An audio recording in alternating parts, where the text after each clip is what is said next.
Welcome back to the Breakfast Brief, the show where I make food and talk about the news. Today, MAGA podcaster Megyn Kelly brought on Charlamagne Tha God, who nicely crushed Trump in some fantastic moments. With that being said, let's get cracking.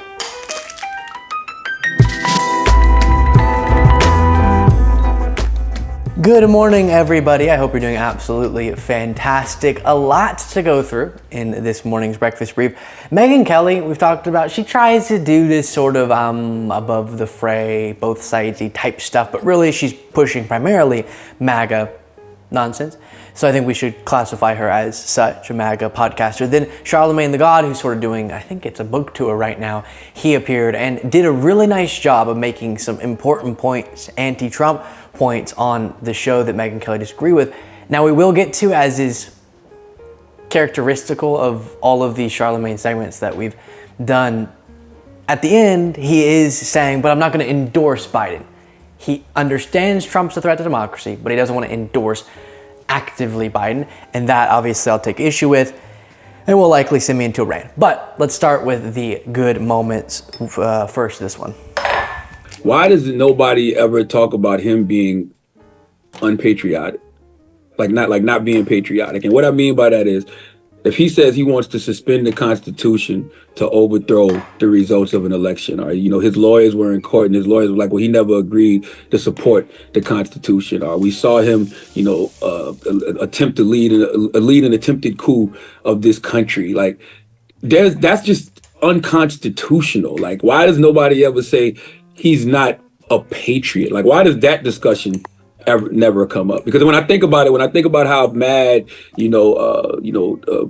conservatives seem to get sometimes when they see people, taking a knee, right, at football games, and they call that, not being patriotic. How come nobody ever says, wanting to suspend, the Constitution to overthrow the results of an election? How come nobody ever says that's not patriotic?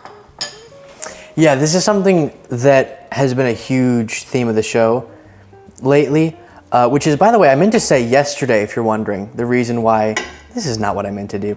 The reason why we were gone yesterday is we filmed a whole Breakfast Brief and then tragically went to go watch it back, and the audio was not as it was supposed to. It was cutting in and out, unlistenable, and so we're here. And also, we are going to start uploading the Breakfast Brief at 10 a.m. Eastern Time. 9 a.m. turned out to be a little too early, it seems. But with that being said, this is something that I've been saying a lot on the show, which is I really wish, to Charlamagne's point, Democrats would lean more into the, hey, MAGA is not a patriotic movement, and that's shown by them standing against the very principles that are supposed to make the United States special, what it is.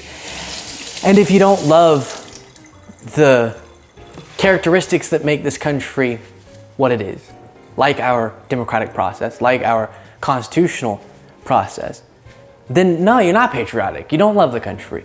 And I know that can sound, as I've said before, harsh, because people think, no, but I know my own heart, I do, or I do consider myself, when I identify myself, patriotic. But if you're willing to put Trump above the Constitution, if you're willing to hear him say, as he did on Truth Social, that we should terminate the Constitution, and you say, yeah, but I'm going to keep going with him.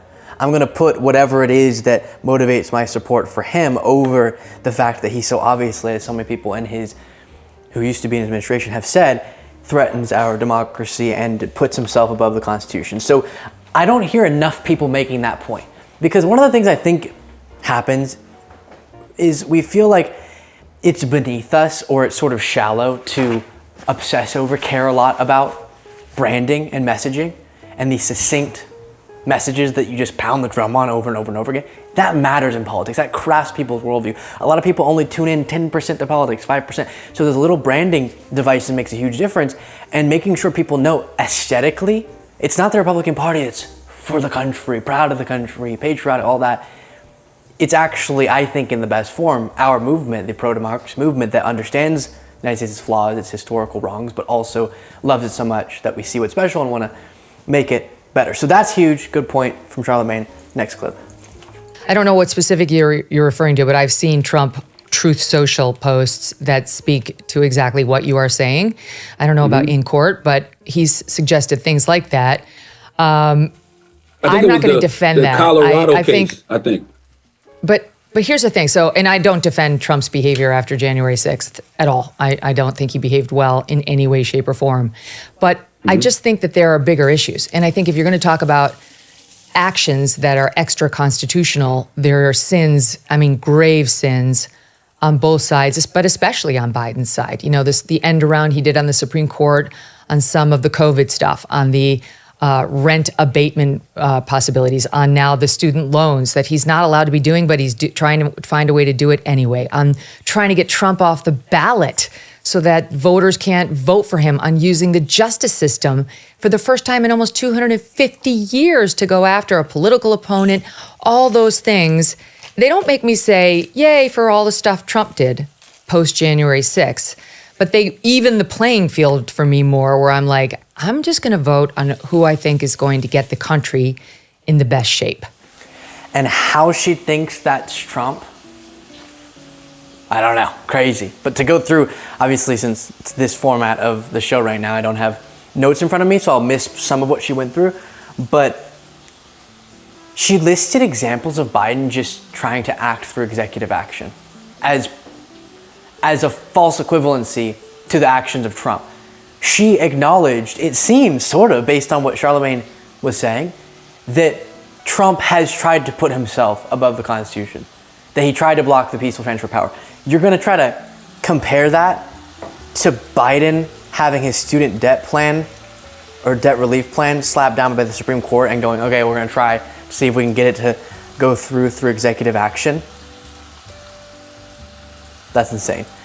And to me, it's super dishonest. I feel that she realized her avenue in this sort of moment was doing more MAGA stuff. And now she's just having to deal with, all right, this is what I've now made my new brand, is I'm pushing the MAGA nonsense, because that makes no sense. She tries to prove that she's a little bit more credible than your average MAGA person by acknowledging that Trump has acted in these super unconstitutional ways. But then how you put that together with, but Biden's the more dangerous option, I don't know. And on the policy of what she listed, I'm sure we'd have a full disagreement on that. And then she, of course, lists that Biden's using the Justice Department against Trump. Wrong. You're just wrong, okay? Big mountains of evidence of crimes being brought against Trump by prosecutors. No evidence of Biden being involved whatsoever. And same thing with, it was in Colorado, independent and Republican voters, a group bringing the lawsuit to try to get Trump off the ballot, not Biden. Next clip. Black people are gravitating towards Trump because, we've been, persecuted by the system, and he's being persecuted by that same system. No, Donald Trump is a person who has reaped the benefits of that system. He's a white, male, rich, privileged man. That is the reason that, these trials have even taken so long to happen, because they were even dragging their feet. America has no system in place to even prosecute a person like Donald Trump. They never thought that they would have to do that. A former president of the United States of America, no. So I disagree with all of that. I disagree with all of that wholeheartedly. Yeah, this is something we've talked about around the office a good bit, but I haven't brought on the show much, which is there's this whacked argument being perpetuated in right-wing media that goes something like Trump's legal troubles, because he's being wronged by the justice system, will cause him and is causing him to relate more to Black Americans because they understand what it's like to be wronged by the justice system. Ooh, you have it all backwards. On its face, that's an uncomfortable assertion from them in my mind. And we heard people saying, oh, the mug shot's gonna really appeal to Black Americans. Seems to be premised on some troubling concepts, but even to the point about because they've been wronged, they'll relate with Trump being wronged. First of all, he's not being wronged. And also, what Charlamagne's saying is, no, wait.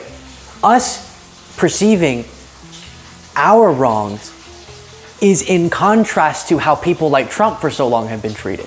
So Trump actually being held legally accountable is proof that the justice system is working a little bit more. That there's not that two-tier justice system at least as it existed for so long. And it still exists in many ways, the elite, the powerful, and the non.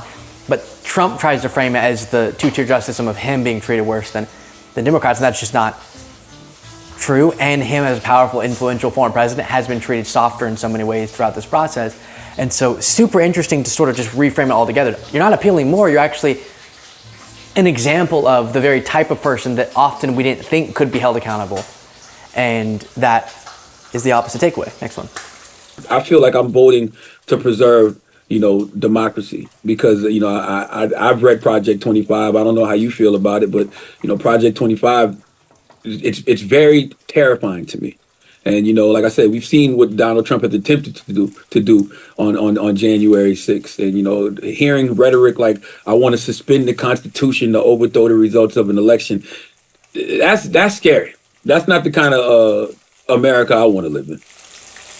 Yeah, absolutely correct. Can you imagine?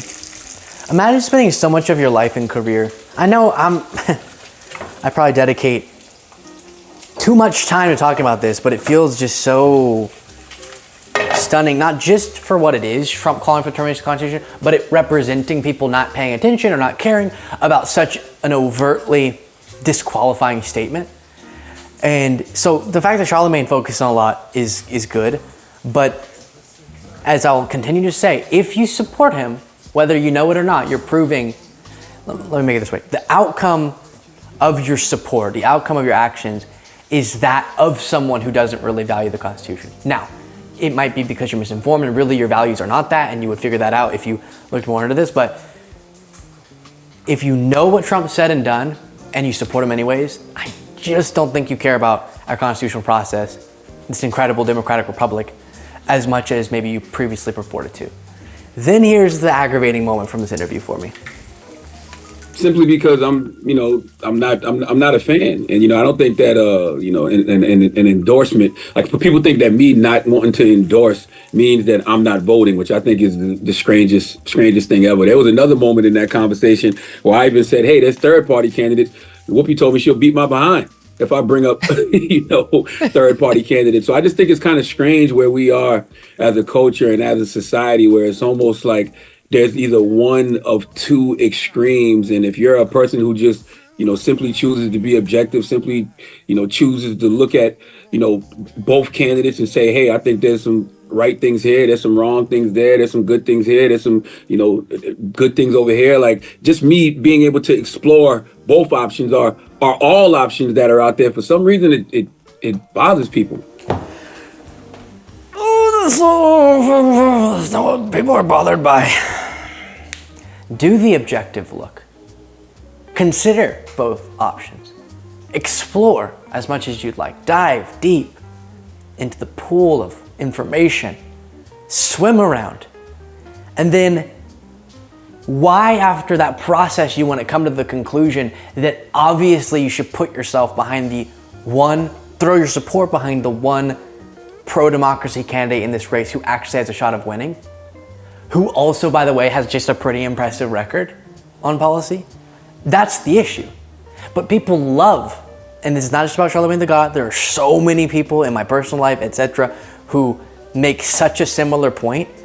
It seems like everyone wants to feel like a special snowflake who comes at politics so different than the millions of other people, and they're above the fray and they see it differently.